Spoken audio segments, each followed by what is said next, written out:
Shabbat Shalom. This week's Parsha is Eikev.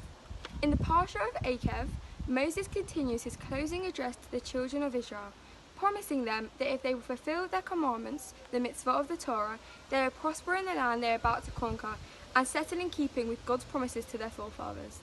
Moses also rebukes them from their failings in their first generation as people, recalling their worship of the golden calf, the rebellion of Korah, the sins of the spies, their angering of God and Terah, Messiah and Kavot HaTorah, the grave of lust. You have been rebellious against God, he says to them, since the day I knew you. But he also speaks of God's forgiveness of their sins and the second tablets which God inscribes and gave to them in their following repentance.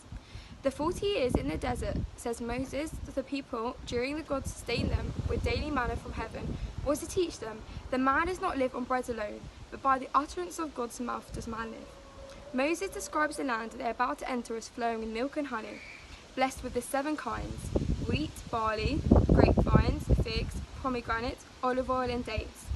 And as the place that is the focus of God's providence in his world, he commands them to destroy the idols of the land's former masters and to beware lest they become haughty and begin to believe that my power and the mighty of my hand had gotten me this wealth.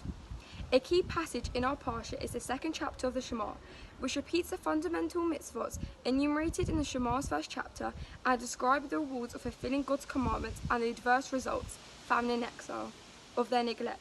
It's also the source of the precept of prayer and including a reference to the resurrection of the dead in the Messiah age. To end with, I would like to wish Bibba Zaidi and my Uncle Levi a huge big mazel tov on Uncle Levi's wedding to Adina this week.